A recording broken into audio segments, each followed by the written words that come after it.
Toen heb ik kort gezongen voor Ex-Mostar. Oké, Ja? dat was de ex-leden van Van, Caseco Maas. van Cosmo Star. Cosmo Stars. Ja, van Cosmo Dat Stars. was maar Ja. een korte Ja. periode. Ja. Was ook- Samen met Errol en Ja, zo. samen. Nee, maar Errol was er nog niet bij. Nee. Nee, klopt. Nee. was Boogie. en Boogie. was ongeluk. Ja, ja. Kort gezongen, maar toen kreeg Ewald Krolis had een aanrijding gemaakt. Wij. Ja, klopt. Ja. En we waren optreden met Cosmo Star in Amsterdam. Mhm. Toen kwam Weile Bertje naar me toe. Hij ging eerst naar Shirley, de drummer, leider van Ex-Mostar. Mhm. Toen zei Shirley tegen me, vraag Frans. Want we zijn hier ook nog met twee zangers, dus we kunnen wel ondersteunen. Toen zei Weile Bertje tegen mij van Robbie en Cabenda, om jou te vragen. Want we zitten met een probleem. Ewald Krolis heeft een ongeluk gehad. Toen zei ik, wat is dat nou? Hij heeft een aanrijding gemaakt. Oké, heb je met Shirley gesproken? Toen zei hij, ja. Shirley wenkte me, is goed Frans. Oké. En ze zouden spelen. We spelen op een maandag. En vrijdag zou Karim komen spelen. Mhm. Toen heb ik gezegd, maar gaan we niet oefenen. Nou, was maar één keer even wat doen. Toen zei Robbie tegen mij, gelukkig die vrouw van, we hadden optreden op die vrijdag. Toen zei die vrouw, nee, maar als Ewald niet komt, dan hoeft het niet. Dan wil ik mijn geld. En we zouden ook voor een dame spelen, want die dame is nu een kennis van me ook, goede kennis. En dat was die zaterdag. Die dame heeft gezegd, voor mij maakt het niet zo. Dat is niet uit, ja. Frans voor die masterblaas in de combo. Ja. Toen hebben we gespeeld en dat was in Willoughby toen de tijd. Daar hebben we gespeeld. Die dame nam me toe. Geweldig man. Mooi gezongen. Dus dat was al een beetje beproeving. Ja, ja. En de volgende, die zaterdag, zondag, moesten we eigenlijk een soort koto show dansen. Missie dansen in Amsterdam. En ik weet het nog, toen zei dingen tegen mij, Perry Winter. Ja.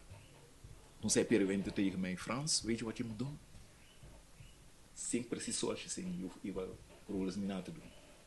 En dat was raar. Dus eigenlijk al een hit om te zeggen, oké, nou dan doe ik het zo. Ja, ja. En zondag was Weile Omeverre was de videoman. En daar zou ik eigenlijk, je kan zeggen van, nou, dat is een grote, ze hebben jou gegooid voor de leeuw. En na afloop kwam Robin naar me toe. Een handje, goed zo. Omeverre zei tegen mij, Weile Omeverre, Frans, wat je hier hebt gedaan, gaat door heel Nederland. Toen zei Robin tegen mij, nee, je mag in de groep blijven.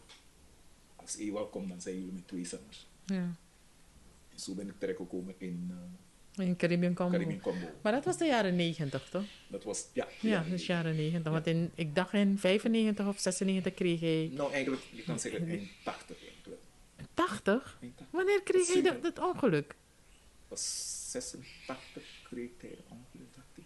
Als ik mij niet vergis, dan moet ik het weer natrekken. Oké, ik dacht in de jaren 90. Dan moet ik het weer natrekken. Maar je zegt wel iets interessants daarnet. Vaak, vooral ook bij de Caseco muziek, merken we dat mensen een groep willen vanwege de voorzanger. Snap je? Omdat, weet je, of de persoon die de naam heeft van de groep. Weet je, zoals Klopt. Philip, Mighty Kusi, weet je, die washboard dingen, Lieve Hugo. Mensen willen de groep. En als die persoon er niet is, dan willen ze de groep niet hebben. Want het is niet hetzelfde. Hoe zou dat komen? Maar daarom had ik heb die vrouw ook niet kwalijk genomen. Ja. Ewald Krolis was een ster. Ja, absoluut. I mean, petje Dan- af. Juist, Ja, dan ja. moet je nagaan. Ja, ik ga Ewald Krolis niet met Frans Aboudi gaan vergelijken. Ja. Toen de Nee, tijd. maar wil je eigenlijk ook Ja. niet doen. Nee. En dat heb ik ook nooit gedaan. Ja, Ik zeg het ja. altijd. Ik heb altijd met de grote van de wereld gespeeld. Onder de Surinamers. Ik ga het Suriname noemen. Ewald Krolis. Weile Ewald Krolis. Weile meneer Cabenda. Weile meneer Jones. Weile Bertje. Carlo Jones neem ik aan. Carlo Ja. Jones. Dan heb je Stanley Latour. Ja. Dan heb je Robbie Krolis. Dan Ja. heb je Walter Blankendaal. Nou, de grote, want echt, en dat was iets zo mijn Caribbean Combo. Ja. Dus eigenlijk in alle fronten Ja. kreeg ik gewoon een perfecte song, perfecte muziek. We komen straks zo meteen terug Ja. op Caribbean Combo. Maar Ja. ik hoor je iets zeggen en er schiet een andere vraag me te binnen. Je noemt dan niet namen van mannen. Je hebt nooit muziek gemaakt met vrouwen?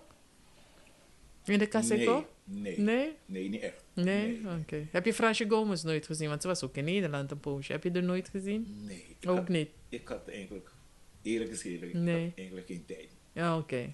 Omdat ik Dus- moest combineren met Ja. werk, studeren, mijn vrouw, mijn Ja, kinderen, ja, ja. weet je, dus ik had geen tijd. Oké, want de vrouwen ontbreken in de Caseco. Maar in die tijd was er in Nederland ook die Uma Soso. Soso, die Ja, van, en Uma Prisciri. Lilian Mijnans, Mijnans, Mijnans, ja. Uma Prisciri. Ja. Die ben je wel tegengekomen Ja, natuurlijk. van Ja, Lilian Mijnans wel. ja oké. Het was een heel goede groep. Ja? Maar ja, je weet op de een of de andere. Ja, was het er niet Ja, meer, ja, ja. ja. En toen werd het Uma Prisciri daarna. Oh, oké. Ja, daarna werd het.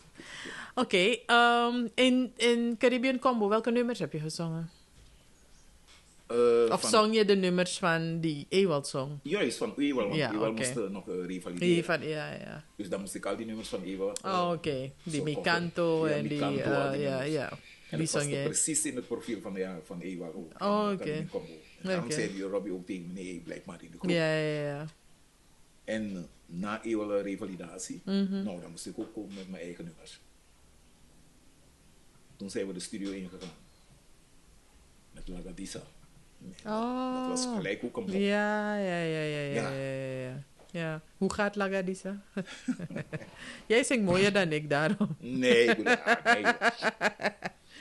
Lagadisa tenen koto, afene unrowanting. Baina yeyo, en moko di konde. Jamie lomi falaten, so we beg you falaten je. En die vrouwen waren gek op. Oh my god, wat een leven. Echt waar. Caribbean Combo. Dus hit na hit. Ja. Dat was het. En daarna had ik nog... Nee, voor mij had ik verder... Geen Nee. dingen, alleen Lagadisa. Ja. Alleen Lagadisse en... ja, volgens mij een ander nummer. Ja. Een beetje diep graven. Ja. Nee, het was ook op diezelfde match. Ja. Oh, oké. Daar heb ik 2 nummers gezongen. Die Oké. match. Oh ja, en vervolgens... Nou, nee, ik heb een stukje dus overgeslagen. Oké. Want ik moest het combineren van Master Blaster. Mhm. Toen hadden we een Master Song. Oh, die heb ik ook gehoord bij Mighty Linka volgens mij. Ja, Master Ja? Song. Ja, oké. We hadden zelf een trip naar Suriname. Oké. Master Song. Dus na Master Song heb ik een tijdje Overgestapt, gespeeld ja. voor de Exmo Star. Ja. Ja, Exmo Star. Ja. En kort daarna moest ik overnemen bij Caribbean Combo. Caribbean Combo. Ja. En hoe lang ben je gebleven bij Caribbean Combo? Nou, je gelooft het niet zo. Caribbean Combo heb ik wel lang volgehouden. Oké. Ja, Caribbean Combo. Meer dan 20 jaar. Ja. Meer dan 20 jaar. Dat is lang. Ja. Dus ook na het overlijden van Ewald, dan ben je ermee doorgegaan? Ja. Een tijdje was ik ook leider van de groep. Oh, oké. Ja. En daar begon gewoon die doegoe. Ja. Ja, hey God, ik heb meer dingen te doen. Ja. Oké, maar dan ga ik ook weer dezelfde vraag stellen. Kun je vertellen over Ewald? Wie was hij? Wat voor een man was hij? Nou, Ewald, sociaal. Gezellig, oh god. Met Ewald kon je alles bespreken. Ewald, gewoon, als je zegt sociaal, is sociaal. Iedereen was welkom bij Ewald. Ja. Maar soms laat je je gewoon meeslepen door andere mannen. Maar ja, dat kon hij niet, want hij had zoveel vrienden. Omdat Ewald was gewoon een open mens. Ja. Nooit een keertje ruzie met Ewald, niemand. Altijd op een gezellige manier. Oké. Zo heb ik Ewald Kroos leren kennen. En- Robbie was je kan zeggen, de zakelijke man. Oh, strenge oké, man, oké, ja. Maar ja, dat moest ook. Ja, tuurlijk. Ja. Hij was leider van de band. Ja. Dus, maar Ewald was gewoon... je kon met Ewald alles bespreken. Oké. Gezelligheid, lachen, oh god. Ja. Zo was hij. En zijn muzikale kennis, vooral over de Caseco? Nou, ik zeg het altijd. En hij heeft me eigenlijk gemotiveerd. Reden waarom, toen ik het nummer, ik was nog in Suriname, toen ik het nummer hoorde van Mary Me, dan zeg ik, oh, God man, wat een stem, wat een nummer. En daar begon ik verliefd te raken op Caribbean Combo. Oké. Toen speelde Lesje. Oh ja, leeflang. Ja. En zo is de groep, want toen kregen ze allemaal een gouden plaat van... ja, ze hadden allemaal een gouden plaat van met dat nummer. Mary Me. Mary Me, ja. Mary Me. Oké. En dat was eigenlijk de tijd van het Caribbean Combo, dus vanaf Suriname hier, dus wat ik had gekend. Mhm. En zodoende ben ik erin gelopen, Caribbean Combo. En qua de begeleiding was voor mij zo, was een heel ander soort stijl Dat is een begeleiding. niveau, hè? Ander niveau. Niveau, zonder meer. Ja. Zonder meer, ja. Oké. Zo is het een beetje. Als je de Kaseko van Master Blaster zou moeten vergelijken met de Kaseko van Caribbean Combo. Oké, dat is een heel goede vraag. En ik zeg het altijd, beetje af van beide groepen. Mhm. En dan kan ik ook een totalitaire aan jou geven van al die Kaseko groepen. Ja. Je had Funmaster, Master Blaster, Ja. Ex-Mosta, Caribbean Combo, Oké. Dat waren de topbands toen. top bands. En we praten over de jaren 80, 90? 80. Oké. 80, 80, 90. oké. Maar het mooiste wat ik heb meegemaakt tussen deze drie groepen, al die vier 4. groepen, Ja. ze hadden allemaal hun eigen sounds. Oké. Oké. Ja, en dat vond ik geweldig. Want dan kom je bij Exmo Star, dat is een heel ander stijl.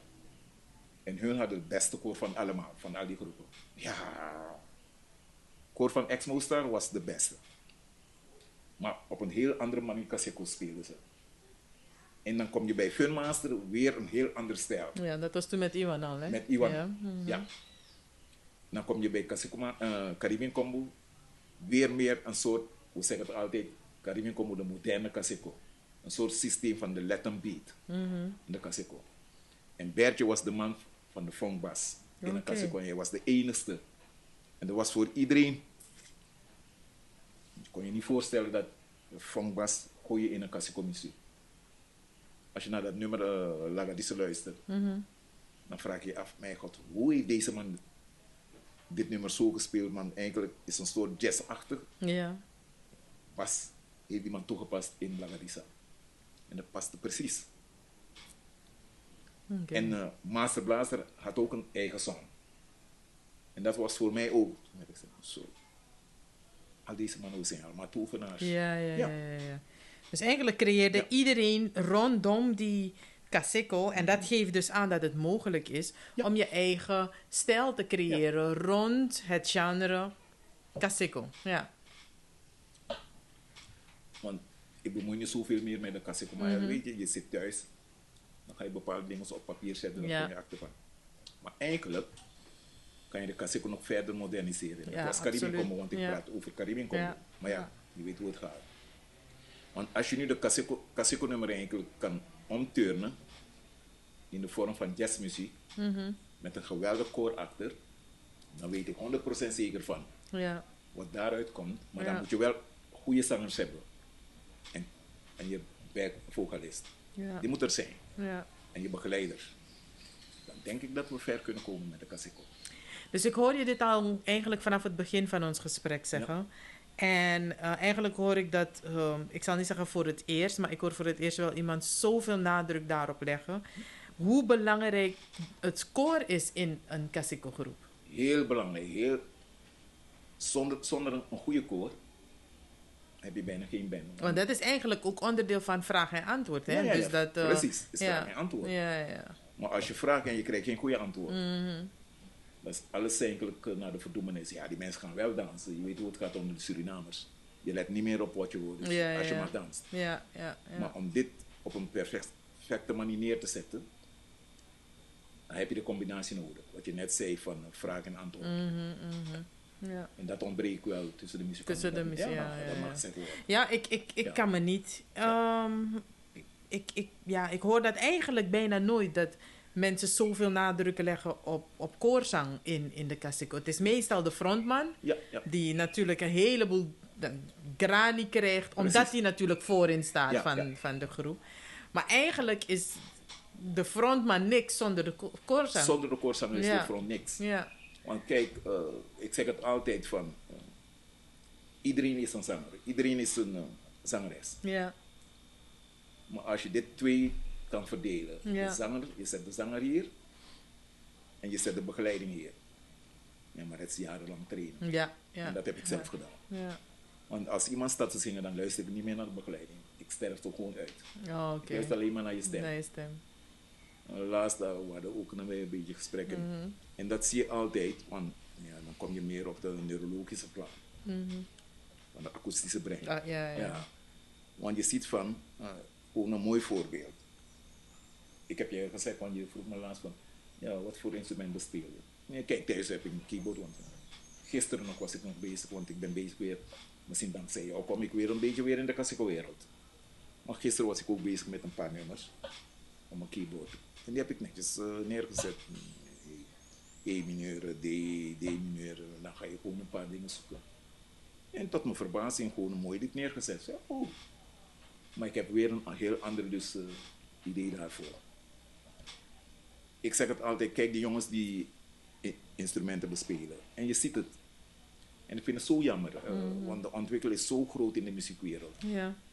Mensen, ja, laat me zeggen, de Surinamers willen de tijd niet nemen om een schoolopleiding te gaan doen qua in de muziek. Waardoor we zijn allemaal we zijn zodanig kwaliteit wat we hebben binnen in ons. Je kan zeggen van eigenlijk van, je bent getalenteerd, weet je, muzikaal. Maar zet het voor. Ga niet alleen maar omdat je 2 doorspeelt, dan sta je op de podium. Is het al kaseko en ben je goed. En omdat er natuurlijk een heleboel mensen in het publiek zijn, dan Maar mensen kijken tegenwoordig, nou, als ik maar kan dansen. Mooi. Maar waar blijft het internationaal naam van kaseko? Maar het verheffen van de kaseko-muziek. En die sterft gewoon uit. Kijk, laatst. Ik zeg altijd, ik zie de toetsenmannen. Dit is meer neurologisch wat ik ga zeggen. Kijk, in één hand heb je 17.000 sensoren. In die andere hand heb je 17.000 sensoren. Dus de ontwikkeling. En ik ken 3 jongens die dat zodanig hebben ontwikkeld. Nou, als ik zeg jongens, dan bedoel ik niet slecht, maar het zijn mannen. De goede niet te nagesproken. Een jongen hier in Suriname. Dus hij is voor mij de beste. Timothy, ik weet niet of je die naam kent. Nee, niet met Hij heeft een opnamestudio. Oké. Hij speelt nog steeds voor, hoe heet die groep van dingen weer? Abtij. Oké. Ja. Van Michael Denen. Ja, ik heb die jongen gezien de manier van mixen in Nederland. Dat heb ik gezegd. Dit is ongekend wat die jongen doet. Daarna speelt hij zijn keyboard. Maar ik had het net over die 17.000 sensoren, 17.000 sensoren. Dus die man heeft het zodanig ontwikkeld dat 10.000, dan zit je al op de 20.000. En een andere jongen, Clyde Essebo. Ja, ken ik. Ja. In Nederland. Ja, in Nederland. Dan heb je ook, ik ken die jongen naam niet, die Hindoestaanse jongen die voor Travassi speelt. Satish Bindraban. Oh, die voor Travassi speelde. Satish is meer trompetist. Trompetist, Satish is trompetist. Okay. Maar die voor Travassi speelt. Speelt? Of hij speelde, ik weet het niet. Mijn god, Narijn volgens mij. Oh, dat kan. Ja, Narijn, ja, dat kan. Dus ik ben iemand, als ik ergens kom, dan... Dan ga je daarop concentreren. Ja, natuurlijk. Ja. En toen de tijd moest ik spelen met Travassi in Almere. Dat is gezellig, ja. Dus zodoende, dus goed, meer luisteren. En dan heb je ook Sirius hier in Suriname. Master Sirius. Ja, Master Sirius. Dit zijn voor mij die 3, ja, de goede nog niet nagesproken. Er zijn nog meerdere jongens. Maar die 4, wat ik heb genoemd.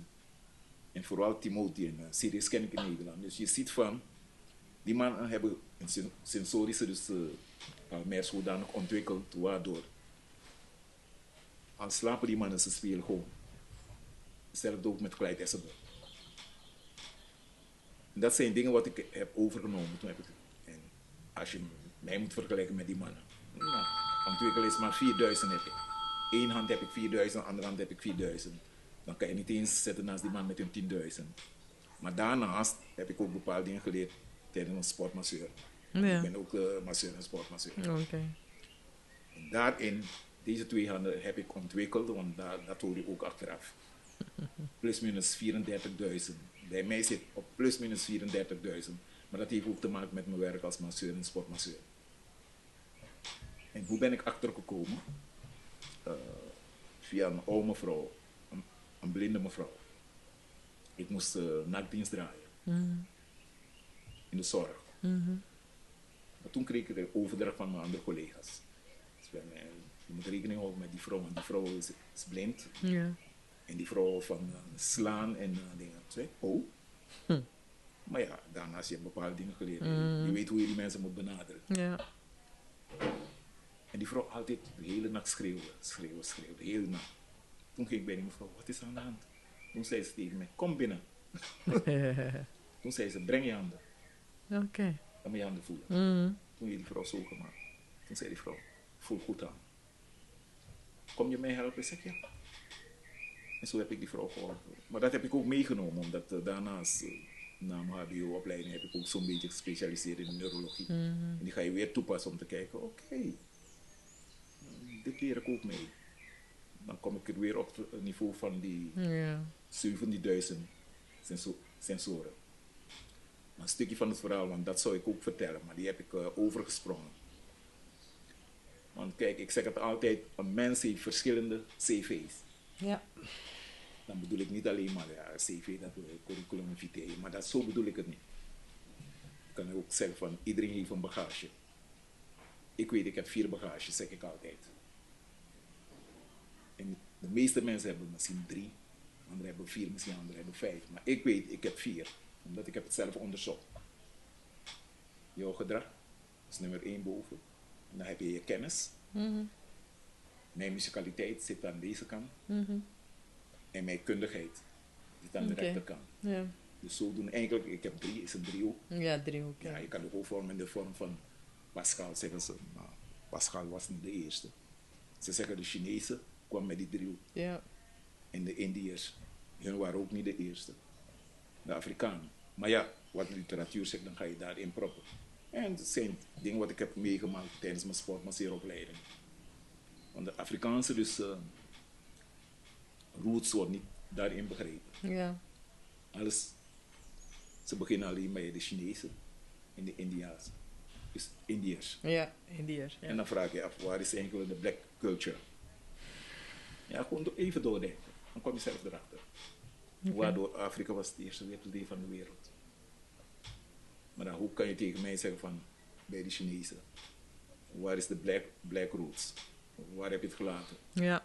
Maar ja, je moet meegaan met het, met het gedoe. Ja, oké. En dat zijn dingen wat ik heb ervaren in het leven. En dan kom ik op dat stukje sorry, want ik praat te veel. Je bent even afgedwaald, je bent even een ander steegje ingegaan. Maar, welk steegje? Ja, maar dan kom ik weer op de cassette. Ja. En dan had ik het over eigenlijk de akoestische brein. Ja. Wat mensen niet weten, ja, maar dat heb ik ook achteraf geleerd tijdens mijn opleiding.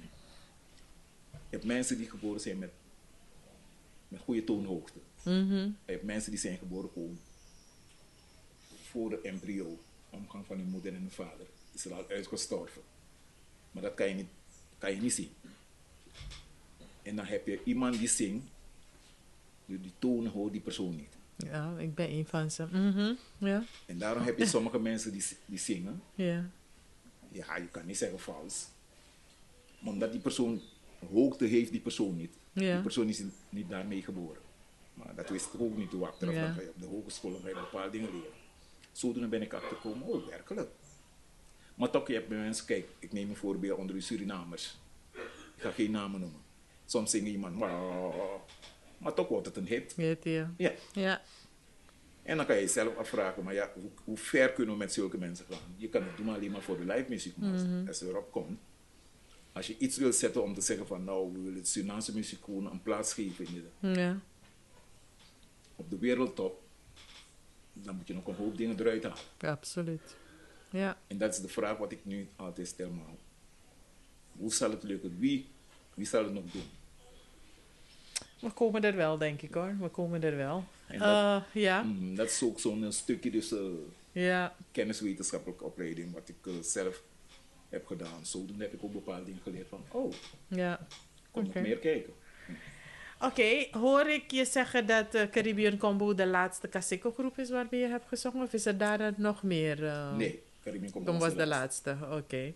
En